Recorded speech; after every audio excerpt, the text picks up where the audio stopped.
मेरे प्यारे स्टूडेंट्स, अगर आप भी 2026 में बिहार बोर्ड क्लास 10th का एग्जाम देने वाले हैं तो आज का ये सेशन आपके लिए बहुत ही खास होने वाला है, क्योंकि आपको पता होना चाहिए कि मैं रेगुलर या तो 10 क्वेश्चंस या तो 5 क्वेश्चंस ऐसे लेकर के आता हूं मैथमेटिक्स का जो आपके एग्जाम में पूछा गया है। और मेरे प्यारे बच्चे, आज जो मैं आपके लिए 5 प्रश्न मैथमेटिक्स का लेकर के आया हूं, ये सभी ऑब्जेक्टिव टाइप क्वेश्चंस है जो आपके एग्जाम में 2025 में पूछा गया था। एक बेहतरीन क्वेश्चंस है और इसी तरीके का क्वेश्चंस आगे भी आपसे पूछा जाना है। और जिस भी कॉन्सेप्ट की आपको आवश्यकता होगी मेरे प्यारे स्टूडेंट्स, वो मैं आपको सभी कुछ सिखाऊंगा इस वीडियो में। तो इसीलिए अगर आप परीक्षा देने वाले स्टूडेंट्स हैं 2026 में, तो आप तैयार रहिए मेरे साथ। और आपको ये क्लास रेगुलर मिलेगी, या तो हम 10 क्वेश्चंस या 5 क्वेश्चन, जैसा सिचुएशन होगा उस हिसाब से हम लोग मिल करके काम करेंगे। तो आपको भी अच्छा लगेगा, मुझे भी अच्छा लगेगा। और मेरे साथ साथ अगर आप मेहनत करते हैं तो आप भी मैथ में महारत हासिल कर सकते हैं, लेकिन बिना मेहनत के कुछ नहीं होगा। उसके लिए आपको कॉपी और कलम से दोस्ती करनी होगी। इसका कोई एंटीबायोटिक दवा नहीं है जो मैं आपको दे दूंगा और वो सूट कर जाएगा। अरे भैया, दवा खाओगे तभी तो सूट करोगे ना। और इसके खाने का सेंस ये हुआ कि आपको कलम और कॉपी से इसके लिए दोस्ती बेहतरीन तरीके से करना होगा। दोस्ती अच्छा होगी तो ही आगे साथ मिलेगा। तो चलिए मेरे प्यारे बच्चे, सेशन को करते हैं स्टार्ट और 2026 के एग्जाम को देंगे अंजाम। तो पहला नंबर क्वेश्चन आज की क्लास का बेहतरीन क्वेश्चंस बहुपद से है। और ऐसा नहीं कि मैं केवल एक चैप्टर से लेकर आया हूं, मैंने प्रयास किया सभी चैप्टर से एक एक क्वेश्चंस लिया जाए। 5 क्वेश्चंस 5 डिफरेंट चैप्टर से। चलिएगा, पहला नंबर क्वेश्चंस द्विघात बहुपद से कहा गया उस द्विघात बहुपद को बतावे, उस द्विघात बहुपद को बतावे जिसके शून्यक 3 तथा क्या है प्यारे बच्चे, -10 है। मेरे साथ साथ तुम भी रिपीट करो, ठीक है। तो शून्यक मुझे क्या क्या दिया गया है, 3 तथा क्या है, -10 है। मेरे प्यारे बच्चे, अगर मैं इस क्वेश्चन को करने का प्रयास करूंगा तो आप कहेंगे सर बिल्कुल कर सकते हैं, लेकिन यहाँ पे एक चीज आप नोटिस करेंगे, यहाँ पे कहा गया उस द्विघात बहुपद को ज्ञात कीजिए जिसके शून्यक 3 तथा -10 है। मान लो कि इस द्विघात बहुपद का शून्यक अल्फा और बीटा है, तो यहां से कहने का सेंस अल्फा का वैल्यू कितना हो जाएगा आपका, 3 हो जाएगा। कितना हो जाएगा मेरे प्यारे बच्चे, 3। और मैं एक चीज पहले ही क्लियर कर दूं, ये ऑब्जेक्टिव टाइप क्वेश्चंस है, यहाँ पे हम लैंग्वेज उतना लिखना प्रीफर नहीं करेंगे, ठीक है। कैसे करना है ये हम आपको बता रहे हैं, ओके। तो अल्फा बराबर 3 हो गया और बीटा बराबर आपका हो जाएगा कितना मेरे प्यारे बच्चे, -10। मैंने मान लिया इस द्विघात बहुपद के शून्यक अल्फा और क्या है, बीटा है।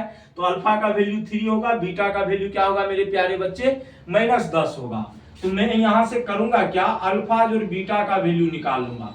तो 3 प्लस बीटा की जगह क्या होगा, -10। तो 3 -10 करोगे मेरे प्यारे बच्चे, कितना आने वाला है, -7। और यहां से अल्फा इंटू बीटा अगर आप निकालोगे तो 3 गुना कितना मेरे प्यारे बच्चे, -10। तो यहाँ पे हो जाएगा आपका कितना, -30। बोलो हाँ या ना, हो जाएगा कि नहीं। अब मेरे प्यारे बच्चे, आपको मैंने फॉर्मूला बताया था अगर द्विघात बहुपद निकालना हो, तो वो फॉर्मूला क्या बताया था, x² माइनस अल्फा जो beta into x plus alpha into beta, ये बताया था। बोलो हाँ या ना, बताया था कि नहीं। अब मेरे प्यारे बच्चे आप देखेंगे x² माइनस अल्फा जो बीटा का वैल्यू आपने निकाल लिया कितना, -7। बोलो हाँ या ना। फिर प्लस अल्फा इंटू बीटा आपने कितना निकाला, -30। यहां से हल करोगे तो x² माइनस माइनस क्या हो जाएगा, प्लस, ये हो जाएगा आपका 7x, प्लस माइनस माइनस और यहाँ पे 30। बोलो हाँ या ना। तो ये आपका क्या आ गया, द्विघात बहुपद आ गया, ठीक है, जो आपसे पूछा गया था। तो मेरा आंसर क्या हो जाएगा, x² प्लस 7x माइनस का 30। चलेंगे अगले क्वेश्चंस की तरफ, ठीक है।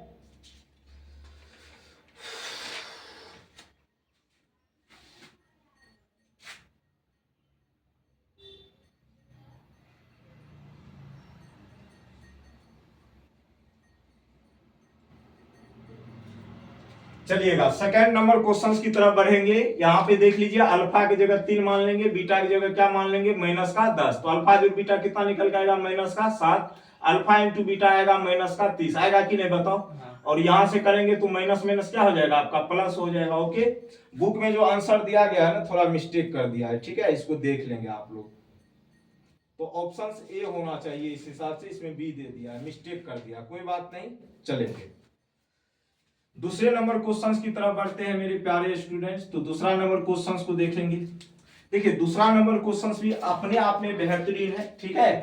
चलिएगा, इसमें बुक में जो आंसर दिया गया था थोड़ा सा मिस्टेक कर दिया गया, इसको आप लोग देख लेना। क्योंकि यहाँ पे जब अल्फा जो बीटा आप करोगे तो -7 आएगा और माइनस माइनस यहाँ पे क्या हो जाएगा प्लस, लेकिन बुक में जो है माइनस वाला देके दिया है तो गलती है, ठीक है। चलो आगे देखेंगे दूसरा नंबर क्वेश्चन। ये क्वेश्चन भी बहुत ही इंपॉर्टेंट होता है आपकी एग्जाम की व्यू से। और दूसरा नंबर क्वेश्चन में देखेंगे, यदि px बराबर इतना दिया गया है, क्या दिया गया मेरे प्यारे बच्चे, इतना, ठीक है। इस डाटा को देख के घबराइएगा मत, 1 सेकंड में आंसर दे सकते हैं इस क्वेश्चन का। px का वैल्यू दिया गया और qx का वैल्यू दिया गया है, लेकिन कहा गया जब px को qx से भाग दिया जाएगा तो भागफल का घात क्या होगा। गौतम ये क्वेश्चन तुमको हम बताया, बहुत बार बताया है ना, इसमें भागफल का घात पूछा गया है, हमको भागफल नहीं पूछा गया, क्या पूछा गया, भागफल का घात। तो इसको देखो कैसे करना है। तो px का वैल्यू आराम से देखो, px का वैल्यू हम यहाँ पे लिख लेते हैं, क्या प्यारे बच्चों, px का वैल्यू। तो px का वैल्यू जो है पहले लिख लो एक बार, ठीक है। तो x पे power 4 -2x cube plus 17x square -4x plus कितना हो जाएगा 30 है ना। और उसके बाद qx का वैल्यू कितना है प्यारे बच्चे बताओ तो, x + 2 है। अब यहाँ पे आप क्या नोटिस करेंगे, देखिएगा जब भी इस तरह का प्रश्न आए ना तो आपको ज्यादा कुछ करने की जरूरत नहीं है। करेंगे क्या मेरे प्यारे स्टूडेंट्स, यहाँ पे px का देखिए मैक्सिमम घात वाला कौन सा है, ये वाला टर्म है, x पे पावर 4 है ना। और qx से आपको इसमें क्या करना है, भाग देना है कि नहीं। और qx में देखेंगे x का जो मैक्सिमम पावर है वो कितना है, 1, बोलो हाँ या ना। यहाँ पे जो px में x का मैक्सिमम पावर वाला जो टर्म होगा उसको ले लेंगे, तो x पे पावर 4, बोलो हाँ या ना। और यहाँ पे है x पे पावर कितना मेरे प्यारे बच्चे, 1। अब यहाँ पर अगर इसको आप भाग दोगे, देखो ये अगर जब पूछा जाए भागफल का घात क्या होगा तभी ऐसा हम लोग रूल अप्लाई करेंगे, ठीक है। तो मेरे प्यारे बच्चे यहाँ पे हो जाएगा x पे पावर 4 -1, x पे पावर कितना हो जाएगा 3। तो यहाँ पे पावर कितना आ रहा है, 3 आ रहा है। अब इसके पीछे का लॉजिक भी है, जब आप x + 2 किससे भाग देंगे तो यहाँ पे पहले x पे पावर 3 से करना पड़ेगा ना। अब जब भी पावर, अब भी मतलब जो भी पावर आएगा भागफल में 3 से छोटा ही आएगा। और बहुपद का घात क्या होता है, किसी भी बहुपद में उपस्थित चर का जो अधिकतम घात होता है। तो भागफल में 3 से जो भी आएगा उधर छोटा ही आएगा और मैक्सिमम 3 ही आएगा। तो इसीलिए आंसर मेरा क्या होने वाला है, इसका 3 आने वाला है। तो मतलब यहाँ पे जो मैक्सिमम पावर वाला होगा उसको पकड़ लेंगे और इसका जो पावर होगा उसको क्या कर देंगे, माइनस कर देंगे, तो आपका आंसर आ जाएगा। ओके, कोई दिक्कत, बोलो हाँ आया समझ में लड़का। तो यहाँ पे 4 है मैक्सिमम पावर, यहाँ पे है कितना 1, तो 4 में से 1 करेंगे कितना आएगा, 3 आएगा। और पूरा सोल्व करने की यहाँ पे कोई जरूरत नहीं है, लेकिन जब भागफल पूछता तब हम सोल्व कर सकते थे, ठीक है। चलिए आगे बढ़ते हैं, अब इसको मिटा देते हैं।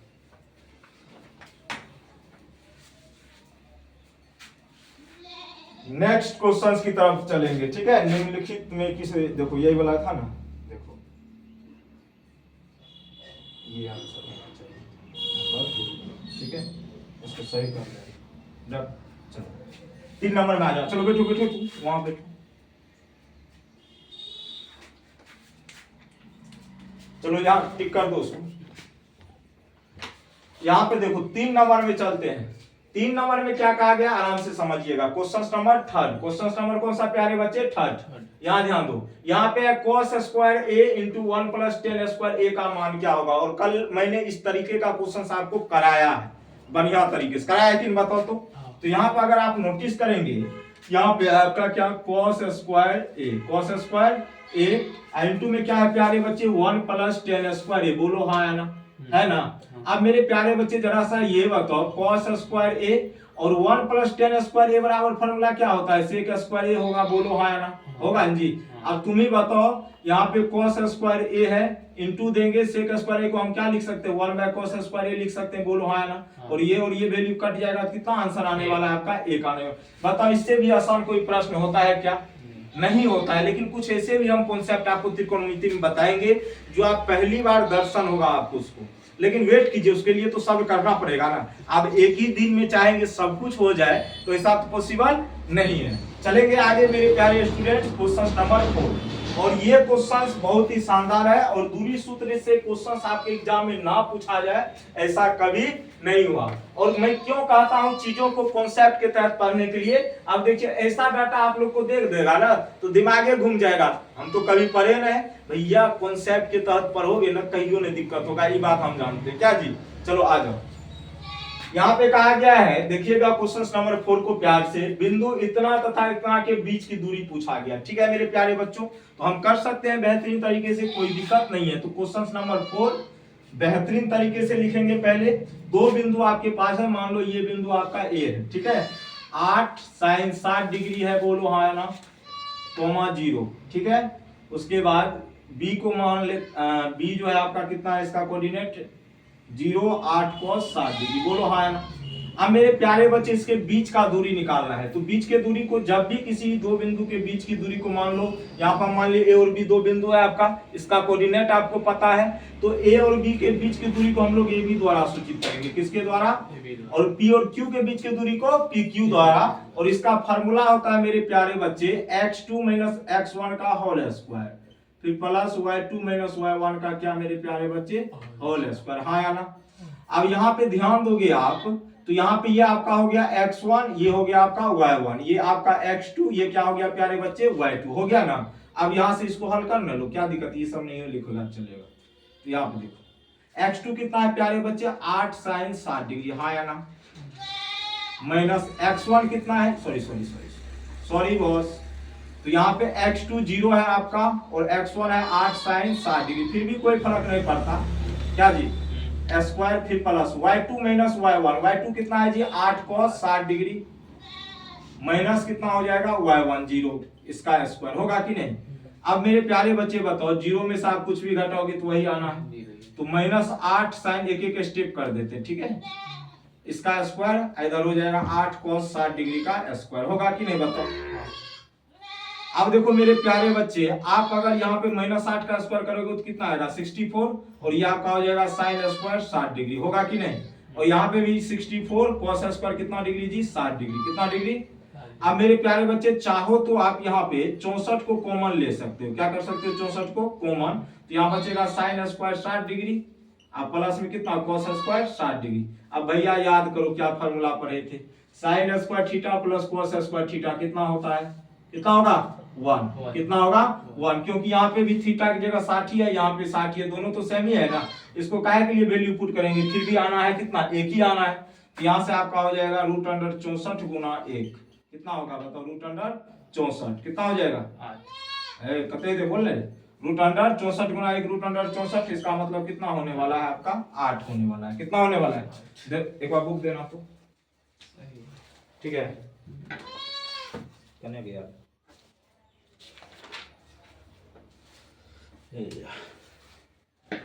बाप रे बाप, बहुत गर्मी है नहीं बताऊं। तो यहाँ पे इसका सही आंसर क्या हो जाएगा बताइए, तो 8 हो जाएगा, क्या हो जाएगा प्यारे बच्चों, 8 सही आंसर हो जाएगा। कुछ भी नहीं, इस तरह के प्रश्न को तो आप हल्के में उड़ा देंगे, लेकिन कब, जब आपको कॉन्सेप्ट पता होगा तब।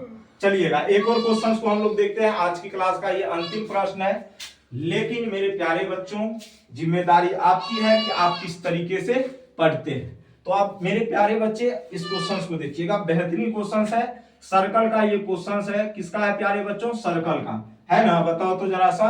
कहा गया यहाँ पे देखो, किसी बाह्य बिंदु P से वृत्त पर, किसी बाह्य बिंदु P से वृत्त पर PA तथा PB दो स्पर्श रेखाएं खींची गई है, PA 8 सेंटीमीटर है, तो PB की लंबाई क्या होगी, किसी पूछी गई है PB की। तो मेरे प्यारे बच्चे हम यहाँ पे क्या करेंगे, एक प्यारा सा सर्कल बनाएंगे, क्या बनाएंगे प्यारे बच्चों, प्यारा सा सर्कल बना लिया ना, और यहाँ पे कोई बाह्य बिंदु P है, क्या है मेरे प्यारे स्टूडेंट्स, और इस पे है दो स्पर्श रेखा खींचा गया बाह्य बिंदु P से, इसका नाम दे देते हैं A, तो यहाँ पे इसको मिला देते हैं, इसका नाम दे देते हैं B।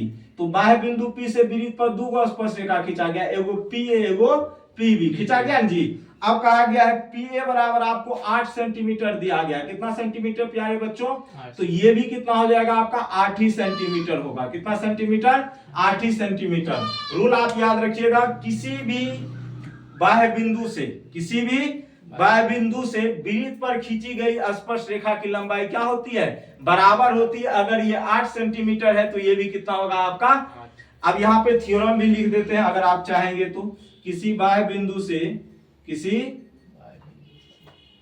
किसी बाह्य बिंदु से, इसको प्रूव भी करेंगे, याद रखिएगा, किसी बाह्य बिंदु से वृत्त पर खींची गई स्पर्श रेखा की लंबाई क्या होती है? बराबर होती है। क्या होती है? स्पर्श रेखा की लंबाई क्या होती है प्यारे बच्चों? बराबर होती है। क्या होती है? बराबर होती है। याद रहेगा? बोलो हाँ ना? बराबर होती है। कोई दिक्कत? तो ये 5 क्वेश्चंस का सॉल्यूशन मैंने आपको करा दिया है। अब आपकी जिम्मेदारी बनती है कि आप किस तरीके से चीजों को ग्रहण करते हैं। तो मेरे प्यारे बच्चों, आज के लिए मैं इतना ही रखूंगा। बाय बाय, टेक केयर, जय हिंद, जय भारत।